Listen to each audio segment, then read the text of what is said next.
now watching Showbiz Now, your daily showbiz update. Marami nga ang napawaw sa It's Showtime host na si Vice Ganda.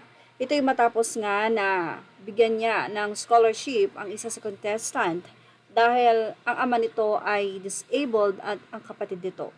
Anyway, nung una ay kinuwento ng nasabing babae ang dahilan kung bakit siya ay independent at ayaw humingi ng tulong sa kanyang mga magulang. Ayon kay Vice Ganda, hindi mo ba inalisan ang karapatan ng iyong mga magulang na tulungan ka?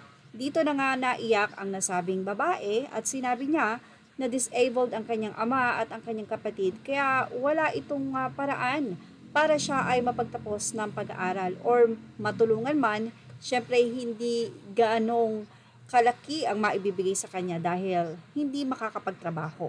At dahil nga dito tinanong ni Vice Ganda kung ang nasabi nga pong contestant ay willing makapagtapos ng pag-aaral. Sabi niya, yes, willing. Dito na nga inalok ni Vice Ganda ang nasabing contestant na papapasukin niya ito sa college. Samantala, narito ang naging convo. Choice mo yan, ikaw ang mag-support sa sarili mo. Say ng contestant, yes po, ayoko lang pong maging pabigat sa kanila kasi po, yung papa ko po disabled and then yung kapatid ko po disabled din. Tanong ni Vice Ganda, pero gusto mong mag-aral. Paano kung pagtatapusin kita ng pag-aaral? Sagot naman ng contestant na napaiyak, kung ikaw ay magkakaroon ng pribilehiyo na makapagpatapos ng pag-aaral, kukunin mo ba ang pribilehiyo na ito, Nami?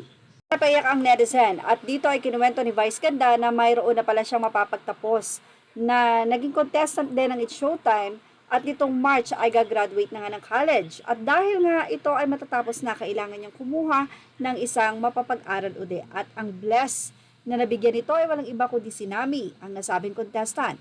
Well, narito nga ang kanyang naging sagot. Oo naman po, say ni Nami.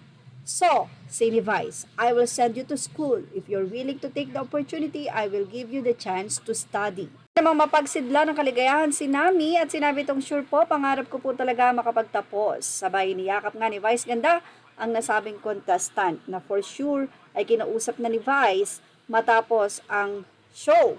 At syempre dahil nga siya ay scholar, nitong si Vice Ganda at sinabi nito na siya ay nangungupahan or independent, hindi pa natin alam kung ano ba ang pwedeng ialok ni Vice Ganda.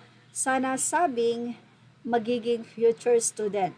Wow! Congratulations sa iyo, Nami. Hindi mo man makuha ang anumang premyo dyan sa nasabing show, pero mas malaki pa ang natanggap mo rito dahil kung makakapagtapos siya ng pag-aaral ay matutulungan niya ang kanyang mga magulang or mas higit.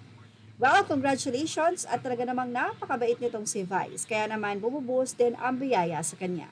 Yan ang ating Showbiz Now update. Images are all credit to the rightful owners and thank you for watching Showbiz Now.